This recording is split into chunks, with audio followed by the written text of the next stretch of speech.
안녕하세요. 크립토노마드입니다.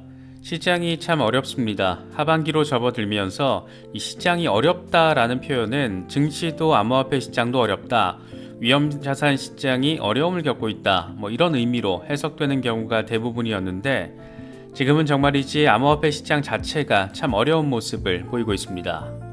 이번에 시장 전반에 핵폭탄 우려로 작용하고 있는 것은 크립토닷컴입니다. 크립토닷컴은 오늘 날짜 코인마켓캡 현물 거래소 기준으로 전체 랭킹 17위 중견 글로벌 거래소라고 할 수가 있는데, 얘들이 지금 뱅크런 우려의 대상으로 주목받고 있습니다.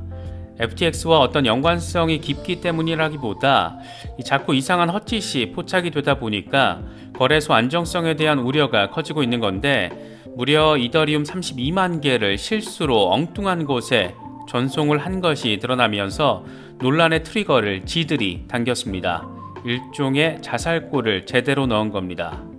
그런데 이후에는 FTX 예치금과 관련해서도 1000만 달러가 아닌 10억 달러라는 주장이 나오면서 분위기가 아무래도 이렇다 보니까 진위와 상관없이 거래소의 신뢰성 자체가 지금 타격을 받고 있는 모습입니다. 물론 크립토닷컴 CEO가 나서서 적극적으로 반박하고 있지만, 지금까지 업계 리더들이라는 사람들이 한결같이 사태가 터지거나 의혹이 제기됐을 때 당당한 거짓말로 일관한 적이 100%이다 보니까 진위 여부와 상관없이 의심의 눈초리를 받고 있습니다.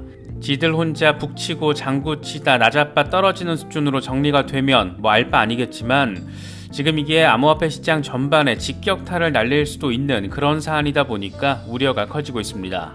후오비 거래소 역시 안정성에 대한 우려의 시선을 받고 있는데, 후오비 홍콩 상장사의 자회사가 FTX에 1810만 달러 암호화폐를 예치한 뒤에 모두 인출하지 못했다, 이렇게 밝힌 데 이어서 후오비가 홍콩 상장사는 독립적인 기업이고 후오비는 정상적으로 운영되고 있다라고 해명했습니다. 말대로 이런 거면 물론 참 좋겠지만, 우리는 비교적 아주 최근 FTX 사태가 터졌을 때 FTX US CEO가 나서서 우리는 독립기업이다, 이렇게 밝혔던 것을 아주 선명하게 기억을 하고 있다 보니까 이런 상황 자체가 우려를 더하고 있는 것 같습니다.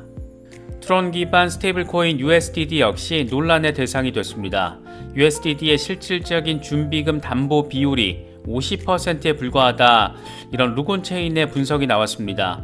물론 트론 USDD 측은 곧바로 준비금 담보 비율이 200% 이상이라는 점과 함께 근거를 제시했는데, 상황이 상황이기도 하고 여전히 지금 USDD가 디패깅 상태를 지속하고 있다는 점에서 여러모로 혼란만 가중되고 있는 모습입니다.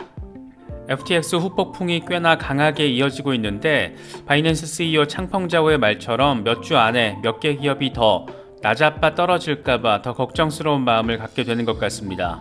어려운 상황에서 여러 소식들 잘 챙기시면서 시장 바라보실 수 있으면 좋겠습니다.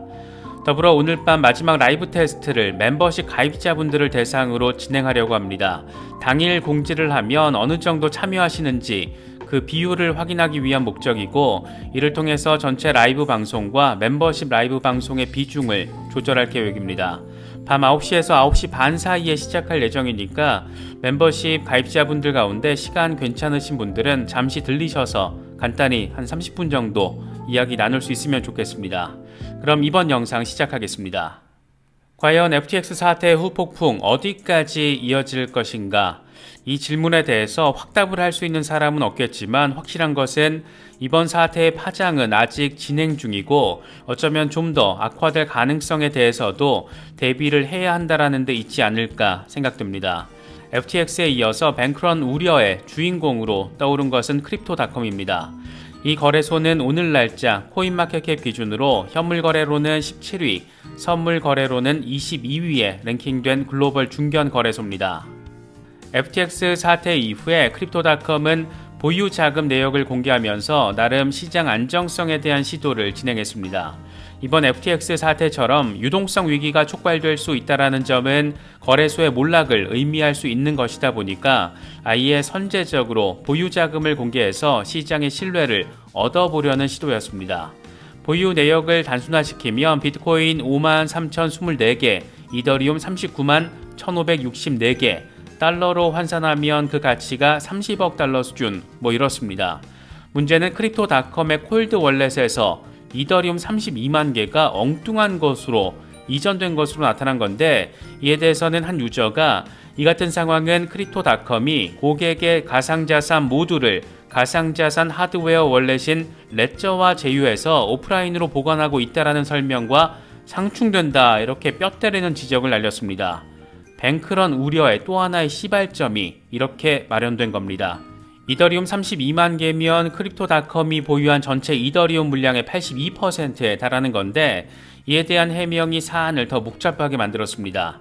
크립토닷컴 CEO 크리스 마자렉은 해당 자금 이동건은 실수다. 새로운 콜드월렛 주소로 자금을 이동하려고 했지만 화이트리스트에 있는 외부 거래소 주소로 전송됐다라는 아주 신박하고 골 때리는 멘트를 해명이랍시고 제시했습니다. 게이트.io로 실수로 잘못 이체된 자금을 크립토닷컴의 콜드월렛으로 반환했다. 재발 방지 프로세스와 기능을 새로 구현했다. 이런 설명을 강조하긴 했지만, 이런 말도 안 되는 상황이 중견 글로벌 거래소에서 벌어졌다라는 점에서 그 충격파는 상당했습니다. 이런 그지 깽깽이들도 안 할 법한 실수를 실수라고 해명을 하면서 크립토닷컴의 안정성에 치명타가 더해졌고, 크립토닷컴이 발행하는 거래소 코인 크로노스는 하루 사이에 25% 넘게 폭락을 하면서 거래소에 대한 우려를 고스란히 소화해냈습니다. FTX 파산에 대한 영향, 거래소 코인에 대한 우려, 여기에 크립토닷컴 자체적인 뻘짓, 이 삼박자가 환상적인 조화를 이뤄내면서 극강의 시너지를 만들어냈고, 이게 크로노스 코인을 폭락시켜버렸습니다. 이 같은 상황에서 크립토닷컴에 대한 우려를 더 키운 것은 FTX에 대한 크립토닷컴 CEO의 기존 설명이 실제와 상충된다라는 폭로가 나온 건데, 이게 또 상황을 한 번 더 꼬이게 만들었습니다. 암호화폐 미디어 플랫폼 우 블록체인은 크립토닷컴이 지난 1년 동안 FTX로 10억 달러 규모의 USDT와 USDC 등을 이체했다, 이렇게 주장을 했습니다. 그러면서 크리스 마잘렉 크립토닷컴 CEO는 FTX 예치금이 1000만 달러 미만이라고 밝혔지만 10억 달러 이체에 대해서는 설명하지 않았다라고 지적했습니다. 여기에 또 다른 유명 트위터 계정인 사토시 스테커 역시 크립토닷컴이 상당한 물량의 크로노스 토큰을 FTX로 이체했다라고 주장하면서 이 둘은 또 얼마나 엮여있는 것인가, 이거 진짜 아닌가? 이런 우려를 키웠습니다. 물론 크립토닷컴 CEO는 즉각 이 같은 주장을 반박했습니다. 마잘렉 CEO는 이 같은 주장은 거짓이다. 우리는 FTX에 대한 노출을 1000만 달러 미만으로 최소화했고 고객 거래를 해치하기 위한 거래 장소로만 사용했다라고 설명했습니다. 그러면서 수익 확대를 위해서 FTX나 제3자의 자본을 배치한 적이 없다. 1년 동안 거래액이 비교적 적은 규모인 10억 달러라는 점을 알려주어서 고맙다. 이렇게 비꼬기도 했습니다. 이런 설명이 물론 사실이기를 바라지만 지금까지 업계 리더들이라는 새끼들이 하나같이 거짓말을 아무렇지 않게 했다라는 것을 비교적 최근까지 우리는 너무 선명하게 봐왔고 너무 또렷하게 또 기억을 하고 있다 보니까 의심의 눈초리는 쉽게 사그라들지 않고 있습니다. 특히나 무려 32만 이더를 실수로 전송하는 거래소인데 10억 달러어치 스테이블 코인도 FTX로 실수로 전송할 수 있는 것 아니냐, 이런 비판성, 비아냥 성격의 지적들도 나오고 있습니다. 진짜 시장 전반이 신뢰성 자체가 문제가 되다 보니까 엉망진창의 모습도 꽤 강하게 보여지고 있는 것 같습니다. FTX 후발타자 우려 대상으로 크립토닷컴이 이렇게 급부상하면서 시장 전반의 우려가 커진 상황인데, 이런 상황에서 한 방 더 우려의 수위를 높인 존재는 다름 아닌 후오비였습니다. 후오비의 홍콩 상장사의 자회사가 FTX에 1810만 달러 규모의 암호화폐를 예치했는데 이번 파산 신청으로 모두 인출하지 못했다라는 게 핵심입니다. 이에 따라서 후오비의 홍콩 상장사인 뉴후오비 테크놀로지가 자회사 HBT의 1,400만 달러 규모를 무담보로 대출하기로 했다라고 함께 밝히기도 했습니다. 특히 1,810만 달러 가운데 1,320만 달러가 고객 자산이라고 알려지면서 이게 또 FTX 트라우마를 재현시켰는데, 어쨌든 이에 해당하는 1,400만 달러 규모를 무담보로 대출해서 해결하기로 했다라고 하니까 이건 다행이긴 다행인데, 그래도 정말이지 돌발 변수가 여기저기서 튀어나오고 있다는 점은 어쨌든 우려의 마음을 더 갖게 만드는 것 같습니다. 이 같은 소식이 전해지면서 이게 후오비도 FTX 파산 사태로 인해 대규모 피해를 입는 것 아니냐 이런 우려로 번졌고, 이에 대해서 후오비는 후오비 지배주주는 후오비 글로벌이 보유한 모든 주식을 어바웃 캐피털의 펀드로 이전했다. 뉴 후오비 테크는 독립적인 기업이다. 후오비는 정상적으로 운영되고 있고 앞으로도 안전하고 믿을 수 있는 서비스를 제공할 것이다 라고 밝혔습니다. 이게 후오비의 설명처럼 별다른 관련성도 없고 아무런 문제가 없어야 하겠지만, 재미있는 지점은 FTX 사태 터진 직후에 FTX US가 우리는 FTX에서 독립된 기업이다 이렇게 말했던 것과 거의 틀과 표현이 똑같다 보니까 이것들이 쌍으로 돌아가면서 말장난하는 것 같기도 하고 어디까지를 믿어야 할지 의문을 갖게 되는 것, 이런 의문을 품게 되는 건 어쩔 수 없는 것 같습니다.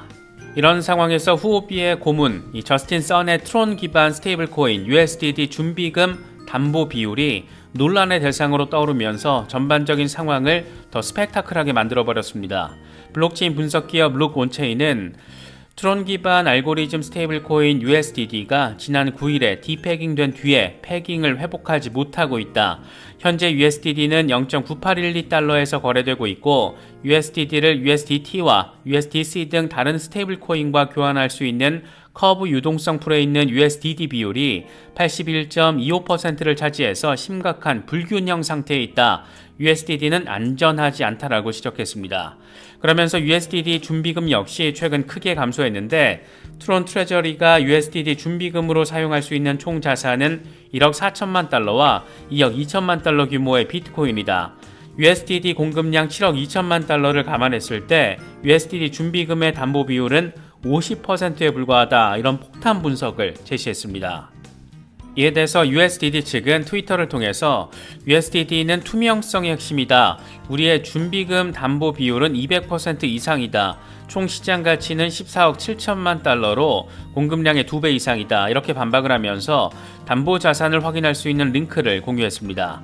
담보 자산에 대한 우려는 어느 정도 불식시키는 노력을 한 것 같긴 한데, 문제는 트론 기반의 USDT는 여전히 0.98달러 수준에서 디패깅된 상태가 이어지고 있습니다. 계속 이렇게 디패깅 상태가 포착되고 있어서 이게 또 다른 악재, 트리거로 작용하지는 않을까, 그런 걱정의 마음이 생기는 것도 어쩔 수 없는 것 같은데, USDT가 투명성의 핵심이다 이렇게 밝혔는데, 사실 지금 중요한 건 안정성, 이 USDT의 안정성 역시 아주 중요한 핵심적인 요소가 아닐까 생각됩니다. FTX 사태 이후에 과연 암호화폐 시장은 어떻게 되는 걸까? 이에 대해서 코인데스크가 유명 애널리스트 7명의 멘트를 정리했습니다. 먼저 펀드 스트레스의 션 파렐은 지난 6개월 동안 얽히고 설킨 레버리지 거미줄이 풀리는 것을 우리는 목도했다. 루나와 3에로 캐피털, FTX로 이어진 일련의 사태로 강제 매도 등 추가 피해가 발생할 것이기 때문에 가격이 더 빠지는 걸 기다리는 게 적절할 것이다. 이렇게 진단했습니다. 비플 캐피털의 CEO 조 디파스퀄은 조금 다른 취지의 분석을 내놨는데, 이전과 마찬가지로 2만 달러 미만의 비트코인 가격은 매력적인 매집 가격이라고 생각한다. 단 지난 며칠 동안 거래소의 비트코인과 스테이블코인 보유량이 크게 감소해서 신뢰 부족, 공포 심리를 시사하고 있다라고 분석했습니다. 코인베이스의 리서치 책임자 데이비드 두옹은 몇 달 동안 이어진 상대적인 암호화폐 시장의 안정세가 깨졌다. 이번 사태로 인해서 비트코인은 연저점 테스트를 할 수 있을 뿐만 아니라 13,000달러까지 밀릴 수도 있다. 일단은 13,500달러 부근에서 지지를 받을 것으로 바라보고 있다라고 진단했습니다. 아케인 리서치의 경우에는 상황이 엉망이고 FTX가 고객의 돈을 가지고 놀았다라는 것이 드러났다. 앞으로 몇 주에 걸쳐서 리스크 전이 현상이 나타날 것이다라고 내다봤습니다. 갤럭시 디지털은 FTX의 자금을 보유하고 있는 사용자는 무담보 채권으로 간주돼서 긴 법적 절차에 직면할 가능성이 높다. 일부 회사는 FTX 리스크 노출, 익스포저를 공개했지만 업계에서 모든 익스포저가 공개된 건 아니다. FTX 이슈는 미국의 암호화폐 규제에 장기적으로 영향을 끼칠 것이다 라고 말했습니다. GSR 위클리 크립토 리캡은 올해 암호화폐 시장의 키워드는 잠재력이 아니라 레버리지와 탐욕, 사기, 투명성 부족이라는 점이 안타깝다라고 진단을 했고, 판테라 캐피탈은 이번 사태로 추가적인 변동성이 예상되고 솔라나와 앱토스 등 FTX 관계 생태계가 크게 타격을 입을 것이다. 암호화폐 시장을 경계했던 기관들의 회의론 역시 더 깊어질 것으로 보인다라고 내다봤습니다. 다소 어지럽고 심란한 상황이 조금 더 이어질 가능성에 대해서 마음의 준비가 조금은 필요하지 않을까 그런 생각도 갖게 되는 것 같습니다. FTX와 미국 정치권 스캔들 의혹은 시간이 지날수록 더 짙어지는 모습입니다. 이번에는 라이브 트레이딩 뉴스가 아주 신박한 내용을 보도했는데 FTX가 우크라이나 기부 목적으로 개설한 암호화폐 플랫폼 Aid for Ukraine가 일부 자금을, 그러니까 일부 기부금을 미국 정가의 기부 용도로 미국으로 송금했다라는 게 핵심입니다. 이게 참 진짜 말도 안 되는데 이놈은 정말 이 대가리에 나사가 빠져도 아주 제대로 빠졌다라는 걸 다시금 느낄 수 있는 부분입니다. 라이브 트레이딩 뉴스는 우크라이나 정부는 지난 3월에 6천만 달러의 암호화폐 기부금을 받았고 FTX는 그 이후에 받은 기부 금액을 공개하지 않았다. 그러면서 샘 뱅크먼은 우크라이나 전쟁 기부금을 받는 자신의 회사를 설립해서 우크라이나를 위해서 들어온 돈 수십억 달러를 자금 세탁했다. 우크라이나에 원조를 보낸 민주당 정치인들은 FTX를 통해서 기부금 형태로 돈을 돌려받았을 가능성이 있다라고 주장했습니다. 샘 뱅크먼은 올해에만 민주당에 7천만 달러 기부금을 낸 것으로 확인되고 있는데 이런 전반적인 이런 말 같지도 않은 상황이 이게 진짜 현실인가? 이게 진짜 벌어졌다라는 건가? 이런 근본적인 의문을 갖게 될 정도로 이 놀라운 현실이 어쩌면 입증되는 것도 우리는 바라보게 될지도 모르겠습니다. 비트코인의 흐름이 참 어지럽습니다. 지금 영상 제작 마무리할 때 잠깐 보니까 비트코인이 16,700달러 부근까지 순간적으로 급반등한 걸 확인할 수가 있는데 이게 반등의 시작점이 될지 아니면 추가적인 후퇴를 보여주기 전에 페이크아웃이 될지 뭐라고 판단하기가 참 어려운 모습으로 보입니다. 다소 심란한 상황인데 여러가지 소식들 잘 참고하실 수 있으면 좋겠습니다. 이번에 준비한 영상은 여기까지입니다. 영상이 도움이 되셨다면 좋아요와 구독 또 알림 설정 꼭 부탁드리겠습니다. 영상 제작에 아주 큰 도움 된다는 말씀 함께 드립니다. 언제나 성투하시기를 기원하겠습니다. 시청해주셔서 감사합니다. 지금까지 크립토 노마드였습니다.